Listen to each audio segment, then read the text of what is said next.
Well, whatever else you want to say about the left, they're not like the right. They don't sit around and talk about stuff forever. They just do it, right or wrong, usually wrong, but they move quick. Last year, the left targeted the nation's remaining Confederate statues for demolition. There was no vote on this anywhere ever. Sometimes they just destroyed the statues with mob violence. They got away with it, of course. Now they've picked a new target, any statue that offends anybody in power. In Arcata, California, in the northern part of the state, a statue of President William McKinley is going to be torn down on the grounds that he pursued policies harmful to Native Americans. Of course he did. So did Abraham Lincoln. So, of course, we await Lincoln's monument's dynamiting. Not really, but you never know. Paul Patino is on the Arcata City Council. He voted for the removal of McKinley's statue. He joins us tonight. Paul, thanks for coming on. Yeah, you're welcome.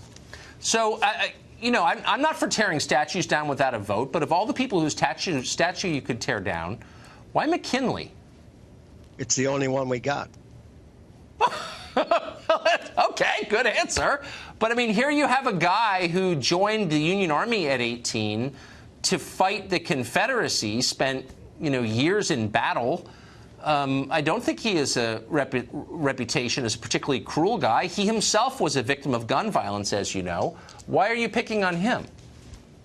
Well, I think if you look at all the stuff about him, see, you just mentioned a couple of things, but there's tons of other stuff about this guy.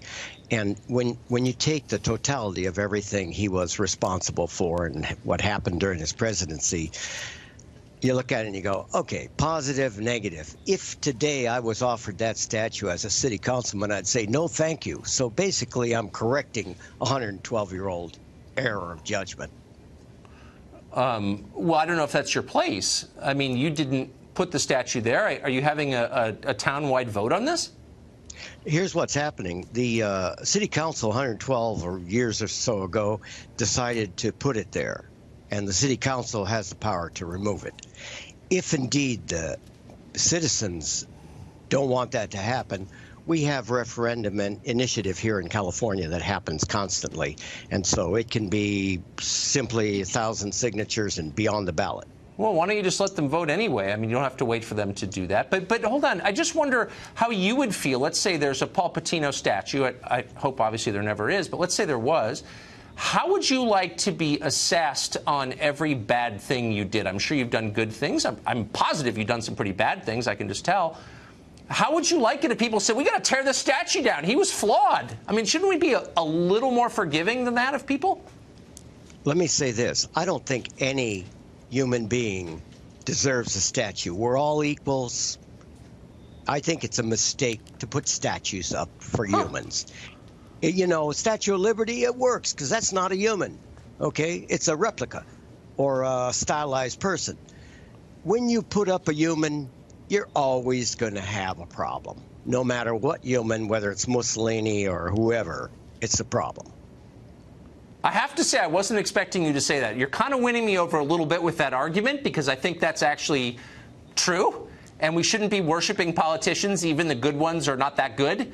So I kind of agree. And I'm sure we don't agree on anything other than that. But I don't think that's a dumb point at all. Kind of an Islamic point, but still a pretty good point. But since his statue's up there, and no one living made the decision to put it there, you have to make an affirmative decision to take it down. And by doing that, aren't you really saying, you know, his sins outweigh the good things that he did? I mean, he was a good president. He fought against slavery. I mean, can we ask any more? And by the way, as I said, he was a victim of gun violence. Shouldn't that give him a pass? You know, I totally see the good points and I see the bad points. And I, as a elected official, a representative of the people in the town, I have to say, go deep inside and look at what would I do if I was faced with this any other time. And 13 years ago, it came before us before. And we didn't have a majority, so it stayed. This time, 13 years later, it came up again, and we had a majority, and so our majority voted for it to leave. Have you guys solved all the problems in your town other than this? Is it like literally a utopia? Hey, look, you know, nobody solves all the problems. No, but I mean, you have like no crimes, and nobody has ever double parked, and no one's ever gotten divorced, and like Do you know what I mean? Nobody chews microwave burritos over Brussels sprouts. Like, you've got it all figured out. So, like, in your spare time, you're going to tear down a McKinley statue. Is that pretty much what's going on? No, that's an opinion. Let me put it this way. You know, as a city councilman, I have to cover everything. This is just one item. I don't like wasting a lot of time on it. It's come to us before. It came before I even lived here, this issue. And it's like, okay, let's stop wasting time on it. I'm willing to take the freight. I'll make the decision to make that motion to move that thing so that we can be done with it and move on and not waste any more time. All right. So yeah, I really don't like wasting time about it. Okay. Well, I disagree with you, but I do think you make a good point about not worshiping people. I'm with you on that. Councilman, thank you. You're welcome. Thanks for having me. Jason Nichols is professor at the University of Maryland, and he joins us tonight. Professor, thanks a lot for coming on. Thank you. So if Thank you for having me. can't make the cut, I mean, unless you agree with the professor I just talked to, who I actually do think makes a really good point. We shouldn't be naming things after people, especially living politicians, whether it's Kennedy, killed a woman, or Robert Byrd, the Klan recruiter, or any of these politicians should not be allowed to name things after themselves. I strongly agree with that. But, like, McKinley, really? Why is he so sinful? Well, I think, if we look at his history, he did some things in terms of what he did with the indigenous people, taking their land, giving it to white settlers, breaking up their autonomy. So I think he has some issues in his past. But at the same time, I think it's important for us, and it's interesting, this discussion, because I think I'm going to play the Republican here and say that you had a city council, a local group, who has made a decision for their community. That's what they're elected to do. And yet you and I here in our shirts and ties here in Washington are going to sit here and tell them that what they did was wrong and second question. I feel fully empowered to pass judgment on the decisions that governments make. Okay, but a local government that you have no. I mean, I'm allowed to have a view on that, and I do. Absolutely. And just because a government is small doesn't mean it doesn't make terrible decisions. I'm not that kind of conservative who thinks that, small government. I mean, there's a lot of tyranny that takes place on city councils. I've certainly seen it, having lived in a small town. But here, I guess, is the point I'm making. We're retroactively judging people selectively. So you wouldn't have any problem with a monument to the Cherokees and the Trail of Tears, I would assume, because they're an oppressed people. But, of course, they brought their slaves with them. They're African-American slaves. I'm not attacking the Cherokees. I'm merely pointing out that, like, history's a lot more complicated than we pretend it is. And you know that, of course, as a professor. So why are we now pretending that everything is in stark black and white and there are good people and there are bad people and nobody in between? That's a lie. I think, the primary thing when we're talking about presidents and what they've done is that we need to have a dialogue about the totality of what they've done.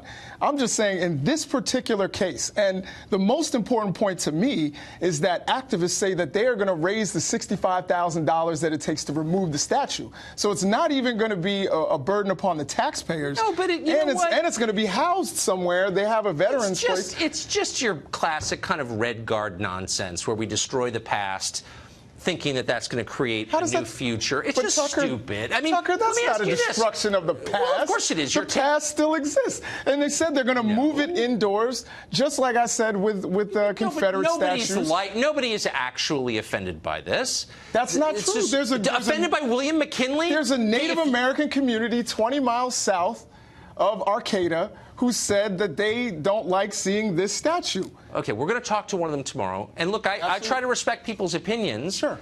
But taking down the statue will not improve the life of a single person in that community, as you know. But let me ask you this. As long as that we're using these criteria, why do we have an FDR memorial here in Washington after he literally put in internment camps people on the basis of their skin color? Why do we have that? I think the in living memory, by the way. I mean, some of the people who were in those camps are still alive. This wasn't 300 years ago. It was like 80 years ago.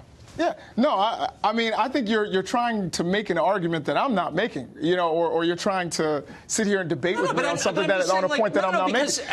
What I'm saying here is, just like people may be offended by certain things in certain communities. I don't think we should necessarily force it upon that community to have that statue if they want to remove it. This isn't the Lincoln, I'm not forcing it on Arcata, and I also think that the marijuana use level is so high in that town that I'm not sure that they'll ever kind of like get it together enough to take the statue down. I'm betting on that. But I do think there's a principle here that's worth talking about, and that is, how do we assess figures out of our past? Do we impose the values of the present moment, the transitory values that we have this right moment, on people retroactively, or do we take a broader view and say a lot of people who are heroic, Cesar Chavez, for example, flawed guy, beat up illegal aliens. I don't know. I think he was a net positive to the state of California in his labor organizing. Do you see what I'm saying? What I'm saying. We want to distort history for political reasons. Well, here's what I believe. Why can't we take this McKinley statue and put it somewhere where we can have a dialogue about what he represented in, both the good and the bad? Because and that nobody would be, knows anything about McKinley, as you know. But that would be in a museum. That's where they can learn. Because nobody actually cares about learning about history, and I bet you $1,000. And that's a problem, and I don't think it's a huge problem. I bet you can't find 15 people in America who can tell me 10 things William McKinley did. I honestly think that's true. I believe including the people who are calling I think the people in statue Arcata can tell you 10 things that he... I don't believe that for a second. I really don't. We're going to talk to what I think tomorrow. And I'm going to say, I'm going to sit here in silence as you tell me facts about William McKinley, and I bet you that'll be the shortest conversation ever aired on television. We'll see. Professor, thank you. Thank you. Thank you, Tucker.